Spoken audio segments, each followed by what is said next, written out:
Well, welcome to our G3 Virtual Bookstore Week. We are excited to be able to promote like-minded ministries and publishers whose resources we value, that are a great service to the church and that can help your own spiritual life, the life of your family, and the life of your church. And today we are delighted to welcome John Snyder and Media Gratiae Ministry, wonderful resources that we're happy to highlight this week.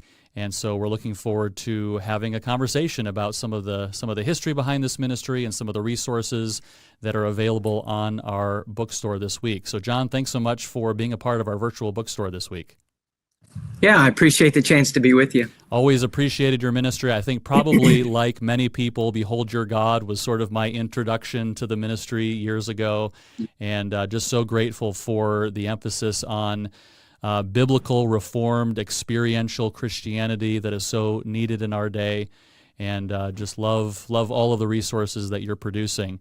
I think maybe many of our viewers and listeners are familiar with your ministry, but can you just spend a few moments sort of talking about why you started this ministry, what your burdens have been, what your goals have been, kind of a little bit of the history behind this wonderful ministry that we all love? Sure. I think that probably we'd have to go back to the first study, the Behold Your God study, and I've got a copy of it here. It's the one that has kind of the English countryside. I think it's the Lake District picture there. Yeah. A number of years ago, American Family Association and American Family Radio, they were scheduled to have John Blanchard speak on a program, and he canceled last minute. I think he got sick. And so the man that was in charge of programming at that time for AFR was a member at the church here. And so he contacted me and said, would you be willing to do a radio program? And I thought, oh, no, I'm not a radio guy, And I said, well, when would that be? Next week, next month? No, he said like in 2 hours. And so I really, really almost said, I'm sorry, I just can't. But I felt convicted, that as a servant of the King, we don't really have the right to pick and choose what things we feel most comfortable with. And so I said, I will do it, but at this short notice, can I pick the topic? And he let me. And so I sat down, and it was a video and audio, and it was terrible. My mouth went dry immediately. It still does that when the camera comes on me.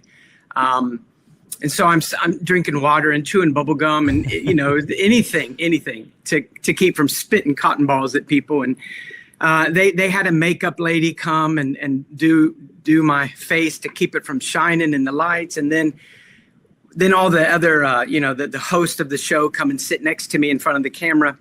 And then they say, hey, where's so-and-so? Makeup, can you fix him? And I said, they already tried. And, so I'm getting even worse. I'm getting more nervous.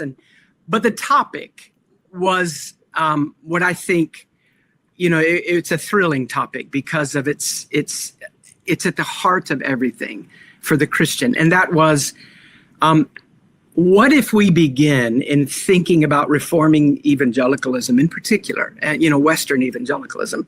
What if we begin instead of with the things that we know are wrong, kind of on the surface, So maybe we have problems with our Sunday schools, we have problems with our deacons, we have problems with our evangelism, we have problems with our worship styles, and all of those things are of course critical, but at the root of every one of them was our view of God. So what is wrong with our view of God that lets American evangelicalism just, go into this kind of crazy experiment of like, well, let's see if this works. And well, let's try this. And, disconnected from, we're no longer tethered to the scripture in many ways. And it's just, driven by all the wrong motivations and the wrong philosophies. And of course, that's a pretty bleak view because there are so many bright spots, even in Western evangelicalism. But that was the topic for the discussion. And afterward, the producer there asked, would I be willing to do it again? And I said, well, if you give me some more time, maybe I could prepare better. And he said, no, I mean like a study and a book, maybe maybe a video. And I had never thought of that. And so I said yes, or I said I would pray about it. And about a year and a half passed that I continued not to give them a definite answer, because I didn't know if they really would want the thing that was in my mind. And so after a year and a half, they cornered me and said, just tell us yes or no. And I said, well, okay. And AFA was really very gracious. They let me say what I felt needed to be said. They let me and the others that were involved. I was not the head. I was not the producer of that. I was just the teacher. But as a group, we were agreed. And really all the guys in that group that were making the decisions were members of the church here. We were able to choose the men that we felt exemplified the things that we're talking about. And so they gave just such a freedom to us to say these things, which really shocked me.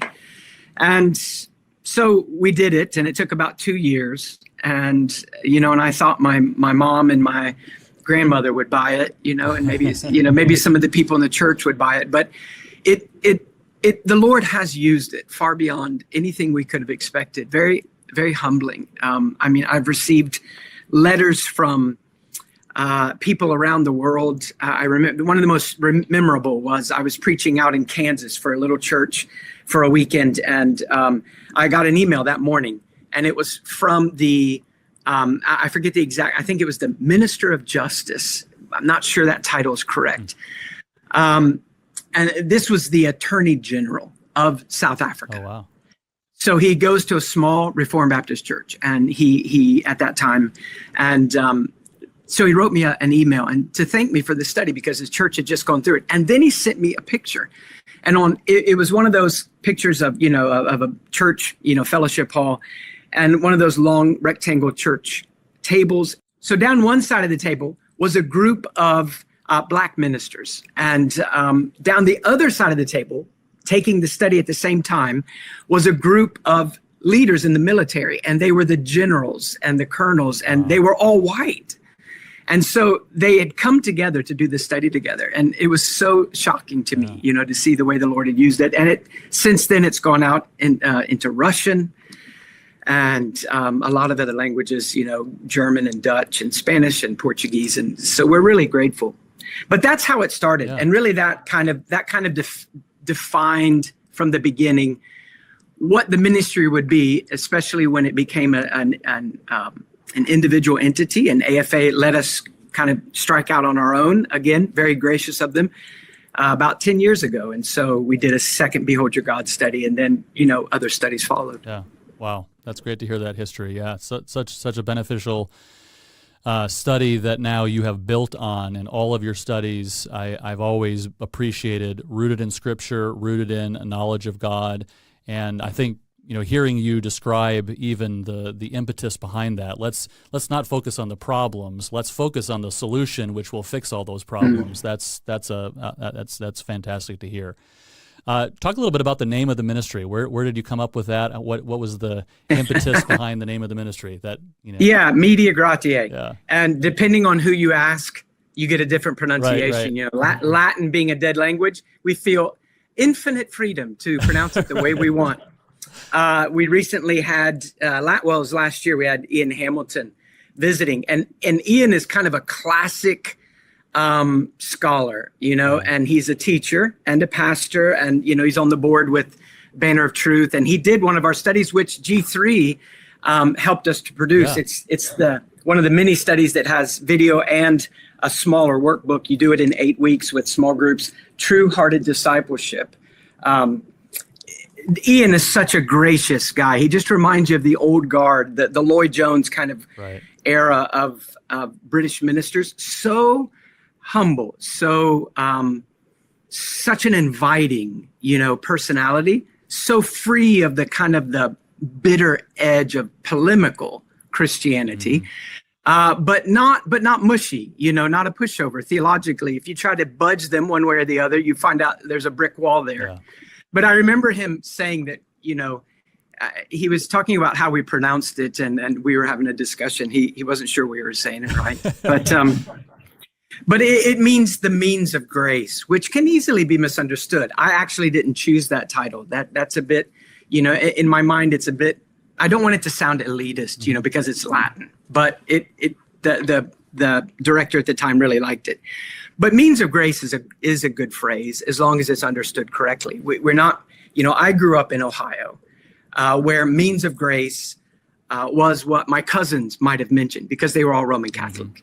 So in Ohio, Southern Baptists were a very small segment, and then a lot of other denominations, evangelical, that were pretty liberal, and then a lot of Roman Catholics. And so when someone told me about the means of grace, even though I had read a lot of Puritans by that time, I thought for sure they were Roman Catholic, but, the tools that God has given us, right.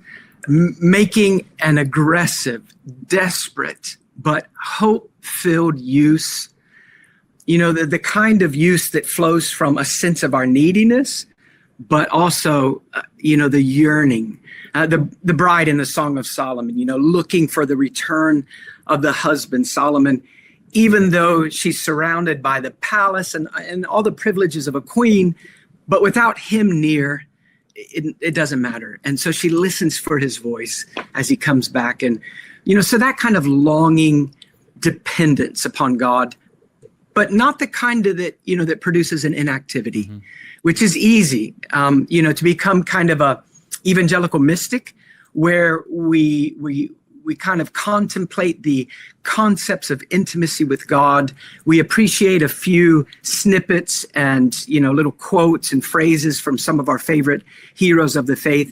But when it comes to actually, doing the work, we get kind of fuzzy. Yeah. And so means of grace was what the previous director chose for these studies. Yeah, wonderful. Well, let's talk through some of these studies and resources that are part of our virtual bookstore this week. What are we promoting this in this bookstore, and maybe just tell us a little bit about them and why our viewers and listeners might want to get their hands on some of these. Yeah, so just kind of a general statement about the studies as a whole. They are. Almost all of them are multimedia. The Sunday school material or, kind of homeschool material is not. It doesn't have a video aspect. But they all approach the fundamentals of Christian living, the day-to-day transaction between the soul and God. How do we walk with the living God in the present? And they approach it from the angle that you mentioned at the opening of the podcast, that it's experiential and it's, biblical, we hope, as best as we know how, and it's reformed. It's from that tradition. So the reason we focused on those is because I feel that not only is this the heart of Christianity, but I also feel that we're pretty ill-equipped, maybe.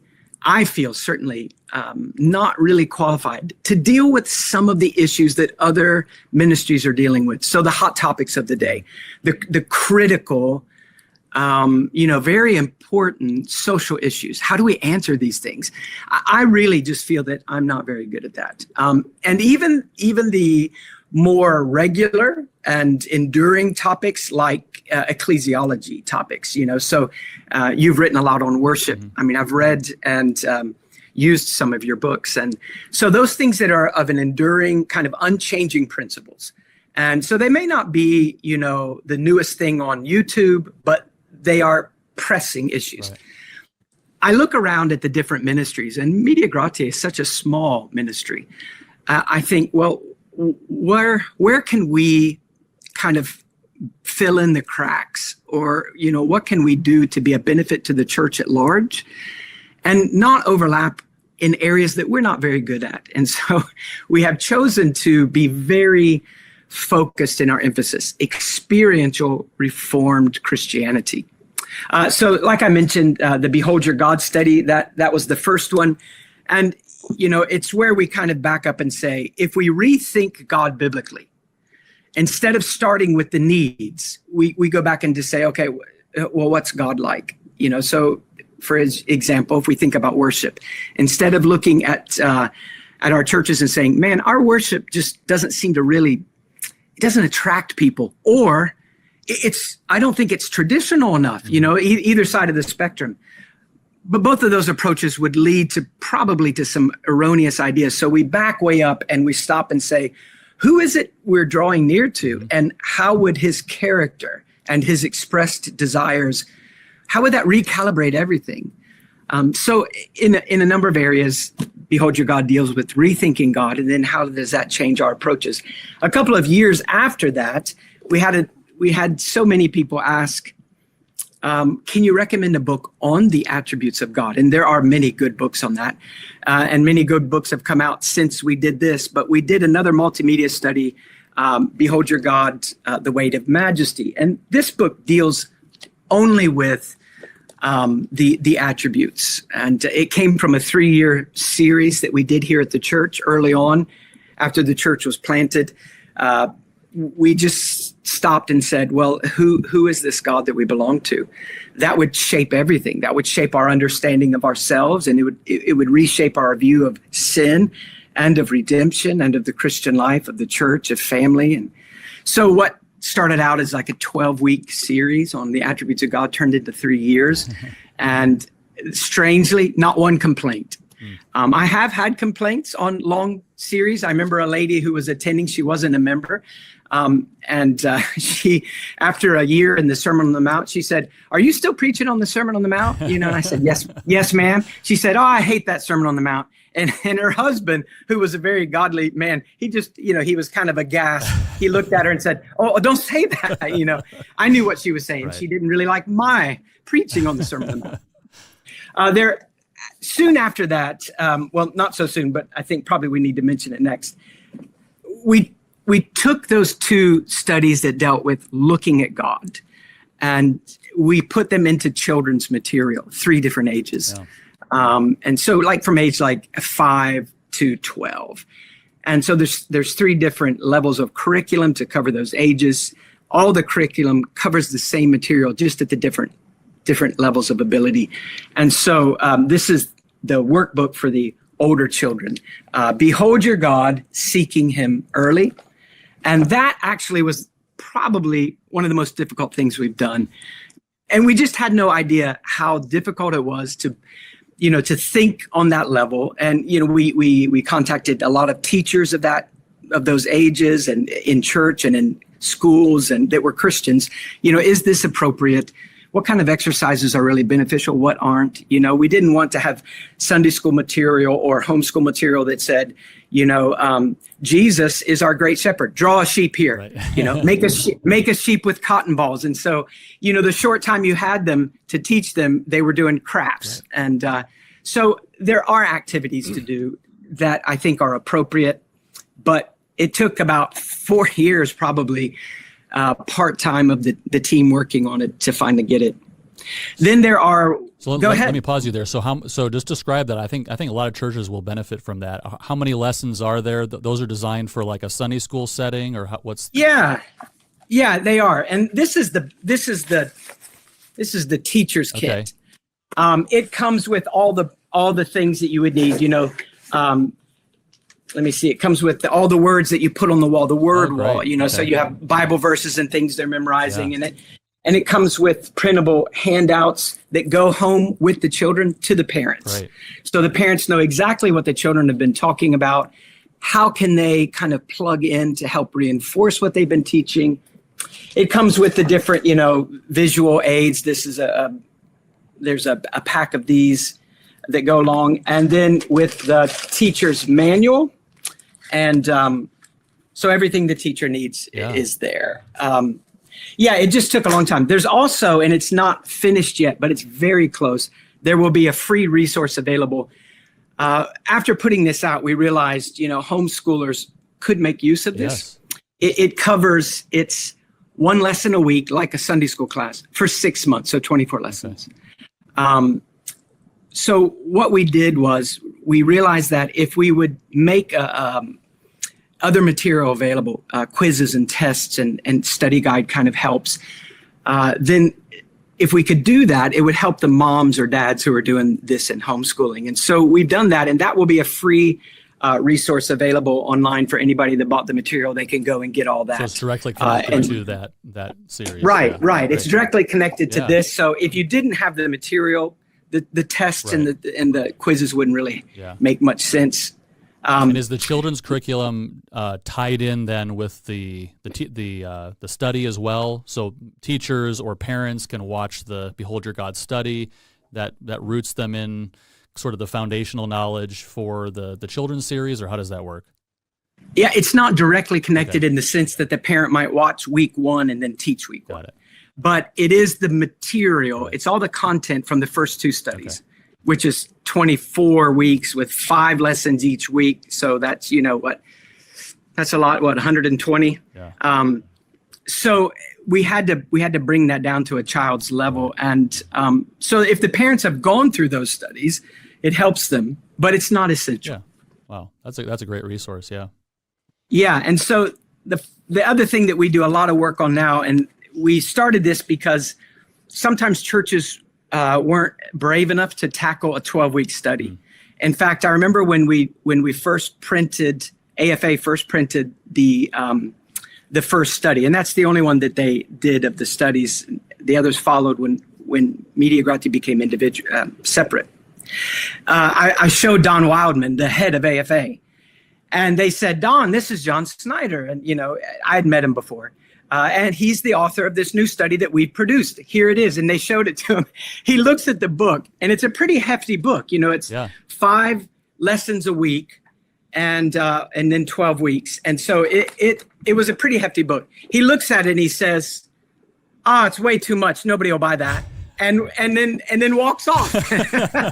and I said, bye, Mr. Wild, sorry, Mr. Wildman, and what I thought in my heart was, actually, I don't agree. If the appetite is there, then the 25 minutes a day, it can be done. Yeah. If the appetite isn't there, then 5 minutes a day is too much. I've had it in my own heart. My heart is cold toward the Lord. Anything that is required to move forward in Christianity, I just feel like it's such a burden. And then when the heart is warm and fueled by those objective realities of Christ that you're grabbing hold of and finding places in the life that they fit, then nothing's too much. Yeah. And so the mini studies, though, they take 8 weeks and they have 1 lesson per week. It's longer. Each lesson is longer than the big studies. But altogether, since it's only 1 lesson, it takes less time. But they cover smaller themes. Mm-hmm. So again, discipleship. This is from a young man that contributed. He's young. I say he's young because he's younger than me. So he's in his 40s, late. Actually, Jordan's probably in his 50s. He's 50. He's old. All right. Jordan Thomas. Jordan Thomas. This book is by a pastor in Memphis, Jordan Thomas, who's helped with our larger studies. And it's called Christ Our Treasure, How the Church Treasures Christ Corporately. And this is one by Stephen Ewell, who is a Canadian. Mm-hmm. And I found Ewell when I was reading through Psalm 119. Mm-hmm. And I saw a book that he'd written on it. And I thought, well, I'll pick it up. It's a small book. And usually small books, men are busy, and small books can be kind of condensed sermons, and maybe they're not as well thought through as larger books. And so they can be a little shallow. And so I thought, well, I'll see how this book goes. And I was just shocked that Ewell had done his homework, and he had the book went deep, and yet it was succinct, and that's a hard balance. Mm-hmm. And so when we found that and found how helpful he was, we called him, and he did a study for us, Gospel Realities, Lessons from Galatians. And he is right now working on one on how we live for the King in this life from the Sermon on the Mount. So there are other studies. There's one on Judges, and then there's a couple of books we put out. And there, of course, is Logic on Fire, the documentary on Martin Lloyd-Jones' ministry, which AFA did produce with Media Gratiae. And then Teddy tells me I'm supposed to mention the podcast, the Whole Counsel podcast. I am surprised at podcasts. I mean, you do podcasts, and you just don't know if they're helping anybody. You wonder if you're just talking to yourself. Right. And but now when I visit and preach at churches that I've never been to before, so some small church will ask me, and I'm walking in the building and someone catches me in the parking lot and they say, are you John Snyder? Are you the preacher? Yes. And they usually get that because I'm dressed up. And then they say, I listened to your podcast. And it used to be they would say, we did the Behold Your God study. But now it's, we listen to your podcast weekly. Wow. And I'm really grateful for that. I think we've had about 800,000, close to 800,000 downloads. I'm checking with Teddy on the podcast. And it's been going for a long time. So it's not like it's mega popular. But I'm grateful for what it does. And like right now, we're looking at a topic that I've been wanting to look at for many years, since the beginning. But Teddy and I talked about it, and we feel like this is a good time to do it. Looking at letter writers throughout Christendom, particularly in the last 500 years. So from the Reformation up. And we're not following it chronologically, but we're looking at letter writers in Christendom who used correspondence to shepherd and guide people. And so we've been looking at John Newton's letters lately, and he's just my favorite. You know, and so we'll look at some letters from some of the ladies that we really admire and on the mission field, and then, you know, Samuel Rutherford, even some obscure Welshmen. Thomas Charles wrote a lot of letters to his wife about spiritual matters because she was a younger Christian, and they're just great. They're like little mini sermons. And then like a guy named John Elias, he's a Welshman that most people don't know if you're not Welsh, you know, as well as Whitfield and others. Fantastic. Yeah, encourage people to check out that podcast. So we definitely would encourage you to check out these resources from Media Gratiae. g3min.org/bookstore is where our virtual bookstore is. You can check out these resources. John, as we wrap up, you've sort of alluded to the structure of these studies. And just for anyone who might not have seen any of these, Behold Your God, so maybe just talk a little bit about how these can be used, how they're structured. I think you said the larger studies are 12 weeks with 5 days per week, 25-minute videos. Is that the idea with the book as well? Yeah. So with the big studies, the two Behold Your God studies, there's a couple of components. There's a video component and then the workbook, as you mentioned, where you have assignments each day for 5 days a week. Those do last 12 weeks. Some churches have stretched it out and done longer. They've done like the video 1 week, the book the next week. But the video component is unusual because we traveled around Britain and the U.S. to highlight some historical figures that we feel that their ministries illustrate that what we're saying in the study, for example, in Behold Your God, the first one, that these ministries demonstrate that this is a timeless principle, that who God is what recalibrates our religion. And so, you know, we looked at Martin Lloyd-Jones and Spurgeon, and we looked at Daniel Rowlands of the Welsh Revival and Whitfield. And then, you know, we came to the States and looked at some guys, and we even looked at Charles Finney, and that has thrown us quite a few questions.